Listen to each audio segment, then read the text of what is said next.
உலகத்தில் நாம் வாழக்கூடிய சமயத்திலே ஒரு மனிதன் அவன் எவ்வளவு சம்பாதிக்கிறானோ, எவ்வளவு காசுகளை சேர்க்கிறானோ, அதை பொறுத்து அவருடைய தேவைகளை பூர்த்தி செய்யக்கூடிய விஷயமாக இருந்தாலும் சரி, அவனுடைய வாழ்வாதாரத்தை அவன் ஏற்படுத்திக் கொள்ளக்கூடிய விஷயமாக இருந்தாலும் சரி, அவனுடைய சம்பாத்தியத்தை அடிப்படையாக வைத்ததாக இருந்து கொண்டிருக்கிறது, செல்வத்தை சேர்ப்பதாக இருந்து கொண்டிருக்கிறது. இதற்கு மாற்றமாக மறுமை நாளிலே ஒருவனுடைய அந்தஸ்து உயர வேண்டும், அவனுடைய தகுதிகள் உயர வேண்டும் என்று சொன்னால் அமல்களுடைய செய்யக்கூடிய விஷயத்திலே அவர்கள் அதிகமாக ஈடுபட வேண்டும். சஹாபாக்கள் இன்று நாம் எப்படி உலகத்தினுடைய செல்வங்களை சேமிப்பதில் பொறாமைப்பட்டு கொண்டு அதற்காக போட்டி போட்டுக்கொண்டு நாம் சம்பாதித்துக் கொண்டிருக்கிறோமோ, அதே போல் சஹாபாக்கள் மறுமைக்குண்டான அமல்கள் செய்யக்கூடிய விஷயத்திலே ஒருவருக்கு ஒருவர் போட்டி போட்டுக் கொண்டிருந்தார்கள். ஏழையான சஹாபாக்கள் எல்லாம் நபி ஸல்லல்லாஹு அலைஹி வஸல்லம் அவர்களிடத்திலே ஓடோடி வருகிறார்கள். யா ரசூலல்லாஹ், ذهب أصحاب الدثور بالأجور, பணக்காரர்கள் எல்லாம் நாங்கள் செய்வதை போன்றே அமல்கள் செய்கிறார்கள், நாங்கள் தொழுவதை போன்று அவர்களும் தொழுகிறார்கள், நாங்கள் நோன்பு வைப்பதை போன்று அவர்களும் நோன்பு வைக்கிறார்கள், நாங்கள் செய்யக்கூடிய உடல் ரீதியான எல்லா இபாதத்துகளையும் அவர்கள் செய்கிறார்கள், இருந்தாலும் அவரிடத்திலே செல்வங்கள் இருக்கிறது, அதை வைத்து சதகா செய்து நன்மையிலே முந்தி சென்று கொண்டே இருக்கிறார்கள் என்பதாக கூறினார்கள். நபி ஸல்லல்லாஹு அலைஹி வஸல்லம் அவர்கள் அப்போ அந்த சஹாபாக்களிடத்திலே சொல்லி அனுப்பினார்கள், நீங்கள் ஒருவருக்கு உதவி செய்தாலும் அதுவும் சதகாவில் கட்டுப்பட்டது, நீங்கள் ஒருவருக்கு நன்மையான விஷயத்தை கற்றுக் கொடுத்தாலும் அது சதகாவில் கட்டுப்பட்டது, நீங்கள் ஒரு முறை சுப்ஹானல்லாஹ், அல்ஹம்துலில்லாஹ், அல்லாஹ் அக்பர் என்று திக்ர் செய்தாலும் இதுவும் சதகா செய்த நன்மை உங்களுக்கு கிடைக்கும் என்பதாக நபி ஸல்லல்லாஹு அலைஹி வஸல்லம் அவர்கள் சொல்லி அனுப்பினார்கள். சஹாபாக்களிடத்திலே மறுமைக்குண்டான நன்மையில் யார் அதிகமாக செய்கிறார்கள் என்ற போட்டி இருந்து கொண்டே இருந்தது. அந்த நன்மைகளை அடையும் விஷயத்திலே ஒருவர் போட்டி போட்டுக் கொண்டே இருந்தார்கள். பெண் சஹாபாக்கள் வந்தார்கள் நபி ஸல்லல்லாஹு அலைஹி வஸல்லம் அவர்களிடத்திலே, யா ரசூலல்லாஹ், ஆண்கள் நாங்கள் செய்வதை போன்று தொழுகிறார்கள், இபாதத் செய்கிறார்கள், அவர்களும் நாங்களும் ஒரே மாதிரி இபாதத் செய்கிறோம், ஆனால் அவர்கள் எல்லாம் ஜிஹாதிற்கு செல்கிறார்கள், அல்லாஹ்வுடைய பாதையிலே போருக்கு செல்கிறார்கள், எங்களால் செய்ய முடியவில்லையே என்பதாக நன்மையில் ஆண்களை நாங்கள் மிந்த வேண்டும் என்ற ஆர்வம் பெண்களிடத்திலும் சஹாபாக்களுடைய காலத்தில் இருந்தது. கண்ணியமிக்கவர்களே, இது போன்று நாம் நமது வாழ்க்கையிலே அதிகமான முறையிலே அமல்களை செய்தாக வேண்டும். அது மட்டுமல்ல, நாம் செய்யக்கூடிய அந்த அமலை வீணாக்கி விடாமல் பாதுகாக்க வேண்டும். ஒரு வியாபாரி இருக்கிறார் என்று சொன்னால் அவர் எவ்வளவு சம்பாதித்தாலும் சரி, கோடி கோடியாக சம்பாதித்தாலும் சரி, அந்த சம்பாதித்த அந்த செல்வத்தை எப்படி செலவழிக்க வேண்டும், எப்படி அதை சேமிப்பு படுத்த வேண்டும் என்று அவர் அறிந்திருக்க வேண்டும். இல்லை என்று சொன்னால் அவர் எவ்வளவு சம்பாதித்தாலும் எங்கே செலவாகிறது என்பதாக அவருக்கு தெரியாது. அந்த செல்வத்தை எப்படி பாதுகாக்க வேண்டும் என்று அவர் அறியவில்லை என்று சொன்னால் அவர் சம்பாதிப்பது, உழைப்பது எல்லாம் வீணாகி சென்று கொண்டே இருக்கும். அதே போன்றுதான் நாம் செய்யக்கூடிய அமல்களை நாம் செய்தால் மட்டும் போடாது, அந்த அமல்களை நாம் பாதுகாக்க வேண்டும். அந்த அமல்களை வீணாகி விடாமல் அந்த அமல்களை பக்குவமாக மறுமை வரை அல்லாஹ்விடத்திலே கொண்டு செல்ல வேண்டும். அல்லாஹ் தஆலா தனது திருமறையிலே கூறுகிறான், சில கூட்டத்தினர் வருவார்கள், அவர்கள் செய்யக்கூடிய அந்த அமலை நாங்கள் அந்த அமலை முன்னோக்கி அதை கவனம் செலுத்தி எடுத்து வந்து அதை ஒன்றும் இல்லாமல் நாங்கள் ஆக்கி விடுவோம். அந்த அமல் நம்மிடத்திலே ஒன்றும் இல்லாததாக மண்ணோடு மண்ணாக போகிவிடும் என்பதாக அல்லாஹ் திருமறையிலே கூறுகிறார். கண்ணியமிக்கவர்களே, நாம் அமல்கள் செய்வது மிகவும் சொற்பமாக இருக்கிறது என்றாலும் கூட அந்த அமலை நாம் அதிகப்படுத்துவதுடன் அந்த அமலை நாம் வீணாக்கி விடாமல் பாதுகாக்க வேண்டும். கண்ணியமிக்கவர்களே, நபி ஸல்லல்லாஹு அலைஹி வஸல்லம் அவர்கள் சில குணங்களை சொல்லி காட்டினார்கள், சில செயல்களை சொல்லி காட்டினார்கள். இந்த செயலை ஒருவன் செய்வதன் மூலமாக, இந்த குணத்தை தனது உள்ளத்தில் கொண்டிருப்பதன் மூலமாக அவன் செய்யக்கூடிய எல்லா இபாதத்துகளும் வீணாக சென்றுவிடும். அவன் எவ்வளவு தொழுதாலும் சரி, எவ்வளவு இபாதத்துகள் செய்தாலும் சரி, அவனுள்ளே அந்த குணம் இருக்கும் வரை, அவனிடத்திலே அந்த செயல்கள் வெளிப்படும் வரை அவன் செய்யக்கூடிய அமல்கள் எல்லாம் மண்ணோடு மண்ணாகிவிடும் என்பதாக கூறி காட்டுகிறது. கண்ணியமிக்கவர்களே, அதிலே முதலாவதாக நபி ஸல்லல்லாஹு அலைஹி வஸல்லம் அவர்கள் கூறிய விஷயம் ஒரு ஹதீஸிலே கூறினார்கள், நாளை மறுமை நாளிலே அல்லாஹ் தஆலா 3 விதமான நபர்களை அழைத்து வருவான். ஒருவர் அல்லாஹ்வின் பாதையில் சென்று தனது உயிரை தியாகம் செய்த முஜாஹிதாக இருப்பார், ஷஹீதான நபராக இருப்பார், அவரை அல்லாஹ் தஆலா அழைத்து வருவான். இரண்டாவது, மக்களுக்கு இல்மை போதித்த ஒரு ஆலிமை அல்லாஹ் தஆலா அழைத்து வருவான். மூன்றாவது, தனது செல்வத்தை எல்லாம் ஏழை எளியோருக்கு வாரி வாரி வழங்கிய அந்த கொடைவள்ளலை அல்லாஹ் தஆலா அழைத்து வருவான். இவர்கள் எல்லாம் நன்மைகளை செய்திருக்கிறார்கள். ஒருவர் அல்லாஹ்வுடைய பாதையில் சென்றது தனது உயிரியை தியாகம் செய்த நபர். ஒருவர் தான் கற்ற கல்வியின் பிரகாரம் மக்களுக்கு கற்றுக்கொண்டே இருந்தார். தனது வாழ்நாள் முழுவதும் இல்மை எத்தி வைக்கக்கூடிய பணிகளில் ஈடுபட்ட ஒரு ஆலிம். மூன்றாவது தான் கஷ்டப்பட்டு சம்பாதித்த செல்வத்தை எல்லா ஏழைகளுக்கும் கொடுத்த மனிதர். இவர்கள் எல்லாம் அமல்களை செய்திருக்கிறார்கள். ஆனால் அல்லாஹ் தஆலா இந்த நபர்களை நரகத்தில் கொண்டு போய் போட சொல்லுவார். காரணம், அவர்கள் செய்தது நன்மையான காரியம் தான், சந்தேகமில்லை. ஆனால் அவர்கள் உள்ளத்திலே ஒரு குணம் வந்துவிட்டது. அந்த குணம் என்பது மக்களிடத்திலிருந்து அதற்குண்டான ஆதாயத்தை தேடுவதாக இருக்கும். அல்லாஹ் தஆலா கூறுவான், எதற்காக நீ ஷஹீதானாய்? உனக்கு நான் இந்தந்த சிறப்புகள் எல்லாம் கொடுத்திருக்கிறேன், எனக்காக நீ என்ன செய்தாய் என்பதாக கேட்கக்கூடிய சமயத்திலே அவர் தான் செய்த உயிர் தியாகத்தை கூறி காட்டுவார். ஆனால் அல்லாஹ் கூறுவான், எனக்காக நீ செய்யவில்லை, உன்னை நீ பெரிய வீரன் என்று கூற வேண்டும் என்ற ஒரே காரணத்திற்காகத்தான் நீ போரிட்டாய் என்பதாக கூறிவிடுவார். அவர் செய்தது உயிர் தியாகம், அவருக்கு ஏற்பட்டது வலி, அவர் வாங்கியது அல்லாஹ்வுடைய பாதையில அடி. இருந்தாலும் அந்த உள்ளத்திலே ஏற்பட்ட ஒரு புகழின் விருப்பம், பிற மக்கள் என்னை புகழ வேண்டும் என்பதாக ஏற்பட்ட அந்த குணம் அவர் செய்யக்கூடிய உயிர் தியாகத்தையே வீணாகிவிட்டது. ஷஹீதுடைய அந்தஸ்தை விட்டு அவரை தூரமாகிவிட்டது. அதே போன்று ஒரு ஆலிமும் அல்லாஹ் தஆலா கேட்பான், உனக்காக என் வாழ்நாள் முழுவதும் நான் கற்ற கல்வியை மக்களுக்கு எட்டி வைத்துக் கொண்டே இருந்தேன் என்பதாக கூறுவார். ஆனால் அல்லாஹ் கூறுவான், நீ பெரிய அறிவாளி, நீ பெரிய மார்க்க அறிஞர் என்பதாக கூற வேண்டும் என்ற காரணத்திற்காகத்தான் நீ மக்களுக்கு பிரசங்கங்கள் செய்து கொண்டிருந்தாய், மக்களிடத்தில் இல்மை எட்டி வைத்துக் கொண்டிருந்தாய், அந்த பேர் புகழ் உனக்கு கிடைத்து விட்டது. எனவே அல்லாஹ் தஆலா அவரையும் நரகத்தில் சென்று சேர்க்க சொல்லிவிடுவான். இதே போன்றுதான் அந்த கொடை வள்ளலும், நீ மக்களிலே பெரிய கொடை வள்ளல் என்றும் சொல்ல வேண்டும் என்பதற்காகத்தான் இந்த தர்மங்களை செய்தார் என்பதாக அல்லாஹ் தஆலா கூறிவிடுவார். கண்ணியமிக்கவர்களே, நாம் செய்யக்கூடிய அமல்கள் அது அல்லாஹ்விற்கானதாக இருக்க வேண்டும். முழுக்க முழுக்க அல்லாஹ்வை வணங்க வேண்டும், அல்லாஹ்வுடைய பொருத்தத்தை நான் அடைய வேண்டும் என்ற காரணத்திற்காக மட்டும்தான் நாம் செய்யக்கூடிய ஒவ்வொரு அமலையும் செய்தால் மட்டும்தான் அந்த அமல் அல்லாஹ்விடத்திலே அங்கீகரிக்கப்படும். கண்ணியமிக்கவர்களே, முதலாவது முகஸ்துதிக்காக செய்யக்கூடிய அமல்கள், இவை நாம் செய்யக்கூடிய மற்ற அமல்களையும் நாசமாக்கிவிடும். இவைகள் நாம் செய்யக்கூடிய பிற அமல்களை கூட ஒன்றும் இல்லாததாக ஆகிவிடும். ஆக நாம் செய்யக்கூடிய முதல், நாம் முழுமையான முஹ்லிஸாக எல்லா அமல்களையும் அல்லாஹ்விற்காக செய்ய வேண்டும். ஹாத்திமா தாய் என்பதாக சொல்லக்கூடிய ஒரு பெரிய கொடை வள்ளல் இருந்தார். அவருடைய மகனார் நபி ஸல்லல்லாஹு அலைஹி வஸல்லம் அவர்களிடத்திலே வந்து கேட்கிறார்கள், யா ரசூலல்லாஹ், எனது தந்தை எவ்வளவு பெரிய செல்வங்களை மக்களுக்கு, ஏழை எளிய மக்களுக்கு கொடுத்திருக்கிறார், எத்தனையோ பஞ்சங்களில் அவருக்கு உதவி செய்திருக்கிறார், எனவே அவருக்கு நன்மை ஏதும் அல்லாஹ்விடத்திலே அந்தஸ்து கிடைக்குமா என்பதாக கேட்டார்கள். நபி அவர்கள் கூறினார்கள், இந்த அபாதராம் அம்ரன் ஃபபலகஹு, உன்னுடைய தந்தை மக்களுக்கு மத்தியிலே இவரை போன்று ஒரு கொடை வள்ளல் இல்லை என்று அந்த புகழை நாடினார், அந்த புகழ் அவருக்கு கிடைத்து விட்டது என்பதாக கூறினார்கள். கண்ணியமிக்கவர்களே, நாம் செய்யக்கூடிய அமல்கள் முழுக்க முழுக்க அல்லாஹ்விற்காக இருந்தால் மட்டும்தான் அந்த அமல்கள் அல்லாஹ்விடத்திலே அங்கீகரிக்கப்படும். இரண்டாவதாக நபி ஸல்லல்லாஹு அலைஹி வஸல்லம் அவர்கள் கூறி காட்டியது சொல்லி காட்டுதல். தான் செய்த உபகாரங்களை சொல்லி காட்டுவது இருக்கிறதே, நாம் செய்யக்கூடிய அமல்களை எல்லாம் நாசமாக்கிவிடும். கண்ணியமிக்கவர்களே, நபி ஸல்லல்லாஹு அலைஹி வஸல்லம் அவர்கள் கூறினார்கள், 3 நபர்களை அல்லாஹ் தஆலா கருணையுடைய பார்வையில் பார்க்க மாட்டான். நாளை மறுமையில் அல்லாஹ் தஆலா அவர்களை பார்க்க மாட்டான், அவரிடத்திலே பேச மாட்டான், அவர்களை பாவத்தை விட்டு பரிசுத்தப்படுத்த மாட்டான் என்பதாக கூறினார்கள். சஹாபாக்கள் எல்லாம் ஒரே ஆச்சரியம், அல்லாஹ் பேசாத அந்த நபர் யார் என்பதாக கேட்கக்கூடிய சமயத்திலே நபி அவர்கள் அதிலே முக்கியமாக குறிப்பிட்டு காட்டியது அது மன்னான்.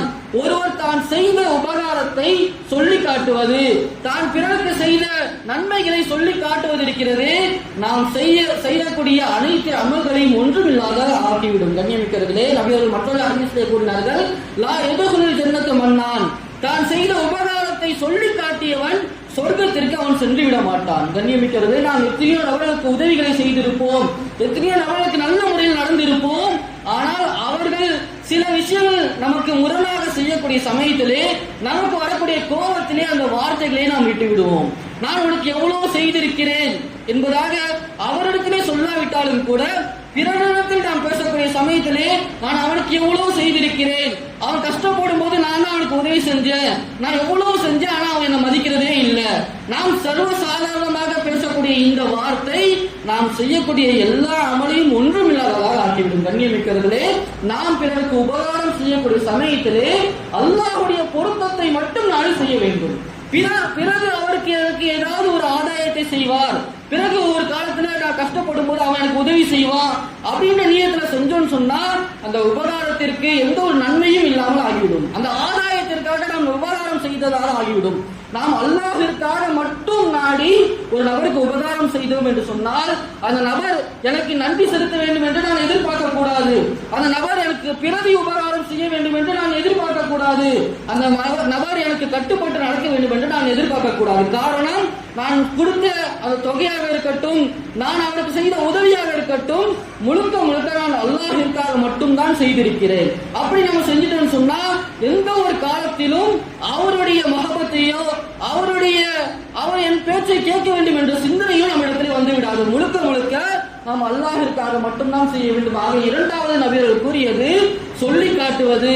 யார் பிறர் உபகாரத்தை அவர் சொல்லி காட்டுவாரோ, பிறருக்கு செய்த உபகாரத்தை சொல்லி காட்டுவாரோ அவருடைய அமல்கள் எல்லாம் அழிக்கப்பட்டுவிடும். கண்ணியமிக்கவர்களே, மூன்றாவதாக கடனை பற்றி நபி ஸல்லல்லாஹு அலைஹி வஸல்லம் கூறி காட்டுகிறார்கள். ஒரு முறை நபி ஸல்லல்லாஹு அலைஹி வஸல்லம் அவர்கள் சிறந்த அமலை பற்றி சஹாபாக்களிடத்திலே கூறக்கூடிய சமயத்திலே கலிமாவிற்கு பிறகு ஒரு மனிதன் இஸ்லாத்தை ஏற்றதற்கு பிறகு சிறந்த அமல் என்றால் அது ஜிஹாத் என்பதாக கூறுகிறார்கள். உடனே கத்தாதா ரலியல்லாஹு அன்ஹு அவர்கள் கேட்கிறார்கள், யா ரசூலல்லாஹ், நான் போருக்கு சென்று அல்லாஹ்வுடைய பாதையிலே சென்று நான் கொல்லப்பட்டு விட்டால் எனது எல்லா பாவங்களும் மன்னிக்கப்பட்டு விடுமா என்பதாக கேட்கிறார்கள். உடனே நபி ஸல்லல்லாஹு அலைஹி வஸல்லம் அவர்கள் கூறி காட்டினார்கள், நீங்கள் அல்லாஹ்வுடைய பாதையில் சென்று போர் புரிந்து நீங்கள் ஷஹீதாக்கப்படக்கூடிய சமயத்திலே பொறுமை காத்து ஷஹீதானீர்கள் என்று சொன்னால், கொல்லப்பட்டீர்கள் என்று சொன்னால் உங்களது எல்லா பாவங்களும் மன்னிக்கப்பட்டுவிடும் என்பதாக கூறிவிட்டு சற்று நேரத்தில் நபி அவர்கள் மீண்டும் கேட்கிறார்கள், என்ன கேள்வியை நீங்கள் கேட்டீர்கள், என்கிட்ட ஒரு கேள்வி கேட்டீங்களே, என்ன கேள்வி அப்படின்னு கேட்கும் போது மீண்டும் கதாதா ரலியல்லாஹு அன்ஹு அவர்கள் அந்த கேள்வியை கேட்கிறார்கள், யா ரசூலல்லாஹ், நான் அல்லாஹ்வுடைய பாதையில் சென்று அவனுக்காக தியாகம் செய்து நான் கொல்லப்பட்டேன் என்று சொன்னால் எனது எல்லா பாவங்களும் மன்னிக்கப்படுமா என்பதாக மீண்டும் கேட்கிறார்கள். நபி அவர்கள் சொன்னார்கள், ஆம் மன்னிக்கப்படும், ஆனால் கடனை தவிர, நீ வாங்கிய கடனை தவிர எல்லா பாவங்களும் அல்லாஹ் தஆலா உன்னை மன்னித்து விடுவான். கண்ணியமிக்கவர்களே, கடனுடைய விஷயம் இன்னைக்கு நாம் எவ்வளவு அலட்சியமாக இருந்து கொண்டிருக்கிறோம். எனவே அவனுடைய ஆன்மா தொங்கிக் கொண்டே இருக்கும், அவனது கடன் நிறைவேற்றப்படாத வரை அதற்கு முடிவு கட்டப்படாது என்பதாக கூறி காட்டினார். கண்ணியமிக்கவர்களே, கடனுடைய விஷயத்திலே நாம் மிகவும் கவனம் உள்ளவர்களாக இருக்க வேண்டும். அதே மாதிரி நபி ஸல்லல்லாஹு அலைஹி வஸல்லம் அவர்கள் அமலை அளிக்கக்கூடிய விதமாக நான்காவதாக கூறி காட்டியது பிறரை பற்றி புறம் பேசுவது. நபி ஸல்லல்லாஹு அலைஹி வஸல்லம் அவர்கள் கூறினார்கள், மறுமை நாளிலே ஒரு அடியான் வருவார், அவருடைய பட்டோலை அவரிடத்திலே கொடுக்கப்படும். அந்த பட்டோலையை பார்த்துவிட்டு, இது என்னுடைய பட்டோலை அல்ல, நான் இத்தனை தொழுகைகளை தொழுதிருக்கிறேன், அந்த தொழுகை இதிலே இல்லையே, நான் இத்தனை நோன்பை வைத்திருக்கிறேன், அந்த நோன்புகள் இதிலே இல்லையே, இது என்னுடைய அமல் பதிவேடு கிடையாதுன்னு சொல்லிவிடுவார்.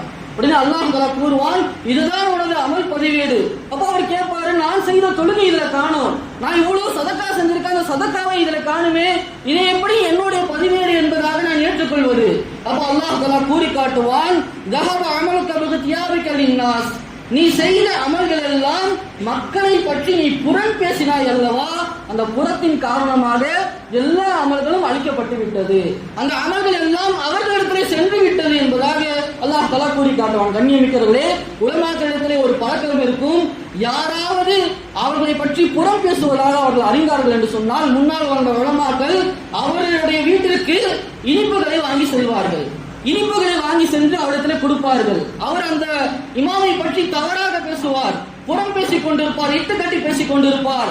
ஆனால் இவர்கள் முழு முக மலர்ச்சியுடன் இனிப்புகளை வாங்கி கொண்டு போய் அவரிடத்திலே கொடுப்பார்கள். அந்த நபர் ஆச்சரியமாக கேட்பார், நான் உங்களை பற்றி எவ்வளவு தப்பா பேசியிருக்கிறேன், நான் உங்களை பற்றி எவ்வளவு புறம் பேசியிருக்கிறேன், தவறாக மக்களிடத்தில் பேசினேன், எனக்கு ஏன் ஸ்வீட்டை வாங்கிட்டு வந்து கொடுக்குறீங்க, இனிப்பை கொடுக்குறீங்க என்பதாக இருக்கக்கூடிய சமயத்தில் அவர்கள் கூறக்கூடிய வார்த்தை, நான் எந்த ஒரு அமலும் செய்யாமல் நீ செய்யக்கூடிய அமல்கள் எல்லாம் எனக்கு சதாக்காவாக நீ கொடுத்து கொண்டிருக்கிறாய் அல்லவா, நீ என்னை பற்றி தவறாக பேசுவதன் மூலமாக நீ செய்யக்கூடிய இபாதத்துகள் எல்லாம் முகஸ்துதி இல்லாமல் எனக்கு கிடைக்கிறது. நான் செய்யக்கூடிய இபாதத்துல கூட முகஸ்துதியின் மூலமாக அல்லாஹ் தஆலா மறுத்துடலாம், ஆனா நீ செஞ்சதை எனக்கு கொடுக்கக்கூடிய விஷயத்துல எனக்கு ஏன் முகஸ்துதி ஏற்பட போகிறது என்பதால் போய் கடவுள் கண்ணியமிக்கவர்களே. ஆக மக்களை பற்றி புறம் பேசக்கூடிய விஷயம் இருக்கிறது அல்லவா, இது நம்முடைய அமல்களை எல்லாம் அழித்து விடக்கூடியதாக இருந்து கொண்டிருக்கிறது. அதே போன்று புறம் என்றால் என்ன என்பதை நாம் விளங்கிக் கொள்ள வேண்டும். பல நபர்கள் நாம் பேசக்கூடிய சமயத்துல பிறரை பத்தி பேசாதீங்க, புறம் பேசாதீங்க அப்படின்னு சொல்லும் போது என்ன சொல்லுவோம், அவர்கிட்ட இருக்கிறத தாங்க சொல்றேன், இருக்கிற குறைய தாங்க பேசுறேன், அவர் செய்யறத தாங்க நான் சொல்றேன் அப்படின்னு நம்ம சொல்றோம். அவர் செய்ய தப்ப தாங்க நான் சொல்றேன் அப்படின்னு சொல்றோம். இது இருக்கிறதே, இதுதான் புறம். நபி அவர்கள் சொன்னார்கள், நீங்கள் சொல்லக்கூடிய குறை அவரிடத்துல இருந்தால் அதுதான் புறம், அவரிடத்துல இல்லாததை நீ சொன்னேன்னு சொன்னா அவர் மீது நீ அபாண்டமாக இட்டு கட்டி விட்டாய் என்பதாக கூறி காட்டினார். கண்ணியமிக்கவர்களே, புறம் பேசுவது நாம் செய்யக்கூடிய எல்லா அமல்களையும் அழித்து விடக்கூடியதாக இருந்து கொண்டிருக்கிறது. அடுத்ததாக நபி ஸல்லல்லாஹு அலைஹி வஸல்லம் அவர்கள் பிறருக்கு நாம் செய்யக்கூடிய தீங்குகள், பிறருக்கு நாம் கொடுக்கக்கூடிய கஷ்டங்கள் இருக்கிறது அல்லவா, இது நம்முடைய அமல்களை எல்லாம் அழித்து விடக்கூடியது என்பதாக கூறி காட்டினார்கள். நபி அவர்கள் சஹாபாக்களிடத்தில் கேட்டார்கள், மனில் முஃப்லிஸ், ஒன்றும் இல்லாதவன் என்றால் யார் என்பதாக கேட்டார்கள். சஹாபாக்கள் எல்லாம் யாருக்கு காசு பணம் இல்லையோ அவன் தான் ஏழை, அவங்ககிட்ட தான் ஒண்ணுமே இல்லை அப்படின்னு சொன்னாங்க. நபி ஸல்லல்லாஹு அலைஹி வஸல்லம் கூறி காட்டினார்கள், ஒன்றும் இல்லாதவன் என்றால் காசு பணம் இல்லாதவன் அல்ல, நாளை மலைமலையாக நன்மைகளை கொண்டு வருவான். அவன் செய்யக்கூடிய இபாதத்துகள் எல்லாம் நன்மைகள் எல்லாம் மலைமலையாக இருக்கும். ஆனால் அவன் ஒருவனை பற்றி தவறாக பேசியிருப்பான், ஒருவனை அடித்திருப்பான், ஒருவனை நோயினை செய்திருப்பான், ஒருவனை திட்டியிருப்பான். அல்லாஹ் தஆலா எல்லா நபர்களையும் வரவழைத்து இவன் மலைமலையாக இபாதத் செய்து கொண்டு வந்த நன்மைகள், மலைமலையாக குவியல் குவியலாக கொண்டு வந்த நன்மைகளை அல்லாஹ் தஆலா எல்லாருக்கும் பங்கு வைத்து விடுவான். இவன் செய்யக்கூடிய எல்லா இபாதத்துகளையும் பங்கு வைத்து விடுவான். ஒன்றும் நன்மை இல்லாதவனாக வெறும் கையாக நிற்பான். இவன் தான் எனது உம்மத்திலே முஃப்லிஸ், ஒன்றும் இல்லாதவன் என்பதாக நபி அவர்கள் கூறினார்கள். கண்ணியமிக்கவர்களே, நாம் பிறருக்கு கொடுக்கக்கூடிய இன்னல்கள், கஷ்டங்கள் இருக்கிறது அல்லவா, இது நம்முடைய அமல்களை எல்லாம் ஒன்றும் இல்லாததாக ஆக்கிவிடும். கண்ணியமிக்கவர்கள், நபி ஸல்லல்லாஹு அலைஹி வஸல்லம் அவர்களிடத்திலே ஒரு பெண்மணியை பற்றி சஹாபாக்கள் கேட்டார்கள். யா ரசூலல்லாஹ், ஒரு பெண்மணி நஃபிலான நோன்புகள் அதிகமாக வைத்துக் கொண்டே இருப்பார்கள், இரவெல்லாம் விழுத்திலிருந்து தஹஜ்ஜுடைய தொழுகையிலே கியாமுல் லைலிலே ஈடுபட்டு கொண்டே இருப்பார்கள்.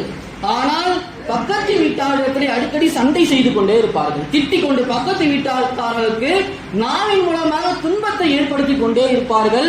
இவர்களை பற்றி என்ன சொல்கிறீர்கள் என்பதாக சஹாபாக்கள் நபி இடத்தில் கேட்கக்கூடிய சமயத்தில் நபி ஸல்லல்லாஹு அலைஹி வஸல்லம் அவர்கள் அந்த பெண் நரகவாதி என்பதாக கூறினார்கள். கண்ணியமிக்கவர்களே, நாம் பயப்பட வேண்டும், அச்சப்பட வேண்டும். இரவெல்லாம் தொழுத பெண்மணி, பகலெல்லாம் நஃபிலான நோன்புகள் நோற்ற பெண்மணி, அந்த பெண்மணி பக்கத்து வீட்டுக்காரர்களுக்கு தனது நாவால் கொடுத்த துன்பம், நோவினை, அவர்கள் செய்த எல்லா இபாதத்துகளையும் அழித்துவிட்டு அவர்கள் நரகத்திற்கு செல்ல காரணமாக ஆகிவிட்டது. கண்ணியமிக்கவர்களே, பிறருக்கு நாம் செய்யக்கூடிய தீங்குகள், அவர்களுக்கு உள்ளத்தை நோவினை செய்யக்கூடிய வார்த்தைகளை பேசினாலும் கூட அதை விட்டு நாம் தூரமாக இருக்க வேண்டும். அது கூட நம்முடைய அமலுக்கு பங்கம் விளைக்க வைக்கக்கூடியதாக இருந்து கொண்டிருக்கிறது. கண்ணியமிக்கவர்களே, அதே போன்று பொறாமை கொள்ளுதல், பிறரை பார்த்து பொறாமை கொள்ளுதல், அது இருக்கிறதே எல்லா அமல்களையும் தின்றுவிடும். நபி அவர்கள் கூறினார்கள், இன்னல் ஹஸத லா யகுல் ஹஸனாத் கமா தகுலுன் நாருல் ஹதப், எப்படி நெருப்பு விறகுகளை தின்று விடுகிறதோ, எரித்து கரிக்கட்டையாக ஆக்கி விடுகிறதோ, அது போன்று நீங்கள் பொறாமை கொள்வது உங்களுடைய அமல்களை எல்லாம் அழித்து விடும் என்பதாக கூறி காட்டினார். கண்ணியமிக்கவர்களே, பிறரை பார்த்து நாம் பொறாமை கொள்வது, ஒருவனுடைய வளர்ச்சியை பார்த்து நாம் பொறாமை கொள்வது இருக்கிறது, நம்முடைய அமல்களை எல்லாம் அழித்து விடக்கூடியதாக இருந்து கொண்டிருக்கிறது. நபி அவர்கள் கூறினார்கள், பொறாமை கொள்ள வேண்டும் என்று சொன்னால் இரண்டு நபர்கள் மீது நீங்கள் பொறாமை கொள்ளுங்கள். அதுவும் அவன் அழித்து விட வேண்டும் என்ற பொறாமை இல்லை, அவனை மாதிரி நானும் மாறணும்னு நீங்க ஆசைப்படுறீங்களா, பொறாமைப்படுறீங்கன்னா ரெண்டு பேர் மேல நீங்க பொறாமைப்படுங்க. ஒண்ணு, அதிகமான செல்வத்தை அல்லாஹ் ஒருவருக்கு கொடுத்து அந்த செல்வங்களை அல்லாஹ்வுடைய பாதையில் அவர் செலவழிக்கிறார், அவரை பார்த்து நீங்கள் பொறாமை கொள்ளுங்கள். எவ்விதமாக, அவர் ஏழையாக ஆகினும் நியத்து கிடையாது, அவரை மாறி அல்லாஹ் எனக்கும் செல்வத்தை கொடுத்தால் நான் அல்லாஹ்வுடைய பாதையிலே செலவழிப்பேனே என்பதாக நீங்கள் ஆசைப்படுங்கள். இரண்டாவது, ஒருவருக்கு அல்லாஹ் இல்மை கொடுத்து அந்த இல்மை மக்களுக்கு நல்ல விதமாக எடுத்து கொண்டு போய் சேர்த்து கொண்டிருக்கிறாரே, எனக்கும் அல்லாஹ் இல்மை கொடுத்தால் நான் கொண்டு போய் சேர்ப்பனே என்பதாக ஆசைப்படுங்கள். இந்த விஷயத்தில் பொறாமை கொள்ளுங்கள் என்பதாக நபி ஸல்லல்லாஹு அலைஹி வஸல்லம் குறிப்பிட்டனர். இறுதியாக, தனிமையின் பாவங்கள். ஒருவர் இபாதத் செய்தாலும் சரி, தொழுதாலும் சரி, நோன்பு வைத்தாலும் சரி, எவ்வளவு இபாதத்துகள் செய்தாலும் சரி, தனிமையில் செய்யக்கூடிய பாவங்கள், அவர் செய்யக்கூடிய இபாதத்துகளை எல்லாம் ஒன்றுமில்லாததாக ஆக்கிவிடும். நபி ஸல்லல்லாஹு அலைஹி வஸல்லம் கூறி காட்டினார்கள், ஒரு கூட்டத்தினர்கள் அல்லாஹ்விடத்திலே வருவார்கள் எனது உம்மத்திலிருந்து, அவர்கள் திஹாமா மலையை போன்ற நன்மைகளை கொண்டு வருவார்கள். பெரிய மலை, அந்த அளவுக்கு இபாதத் செஞ்சு நன்மையை கொண்டு வருவார்கள். அல்லாஹ் தஆலா அந்த நன்மைகளை ஒன்றும் இல்லாததாக ஆக்கி விடுவான். யா ரசூலல்லாஹ், யார் அவர்கள் என்று சஹாபாக்கள் கேட்கக்கூடிய சமயத்திலே நபி ஸல்லல்லாஹு அலைஹி வஸல்லம் கூறினார்கள், அவர்களும் உங்களை போன்றுதான் இரவு தொழுகையை தொழுவார்கள், தஹஜ்ஜுடைய தொழுகையை தொழுவார்கள். ஆனால் தனிமையில் சென்று விட்டால் அவர்கள் அல்லாஹ் தடுத்த ஹராமான பாவங்களை செய்வார்கள், அல்லாஹ் தடுத்த ஹராமான விஷயங்களை பார்ப்பார்கள், அல்லாஹ் தடுத்த ஹராமான செயல்களை செய்வார்கள். பிறர் பார்க்கக்கூடாது என்பதால் மறைந்து கொள்வார்கள். ஆனால் அல்லாஹ் என்னை பார்க்கிறான் என்ற சிந்தனை அற்றவர்களாக அவர்கள் இருப்பார்கள். தனிமையிலே அல்லாஹ் ஹராமாக்கிய விஷயத்தை செய்வார்கள். இவருடைய நன்மைகள் மலைமலையாக இருந்தாலும் சரி, அல்லாஹ் தஆலா அந்த நன்மைகளை ஒன்றுமில்லாதாக ஆக்கிவிடுவான். கண்ணியமிக்கவர்களே, நாம் அமல்களை குறைவாக இருந்து கொண்டிருக்கிறது என்று சொன்னால் அதை நாம் அதிகப்படுத்துவதுடன் நாம் நமது அமல்களை கெடுத்து விடாமல், அமல்கள் எந்த விஷயங்களை செய்வதன் மூலமாக அமல்கள் அழிந்து விடுமோ என்பதாக நபி அவர்கள் கூறினார்களோ அந்த விஷயத்தை விட்டு தூரமாக ஆகி நமது அமல்களை அல்லாஹ்விடத்திலே பக்குவமாக கண்ணியமானதாக கொண்டு போய் சேர்க்கக்கூடிய சமயத்திலே அல்லாஹ்வுடைய பொருத்தத்தை பெறக்கூடிய நபர்களாக நாம் ஆகிவிடுவோம். அப்படிப்பட்ட அல்லாஹ்வுடைய பொருத்தத்தை அல்லாஹ் நம் அனைவருக்கும் தந்து அருள் புரிவானாக. வஆஹிரு தஅவானா அல்ஹம்துலில்லாஹி ரப்பில் ஆலமீன். அஸ்ஸலாமு அலைக்கும் வரஹ்மத்துல்லாஹி வபரகாத்துஹு.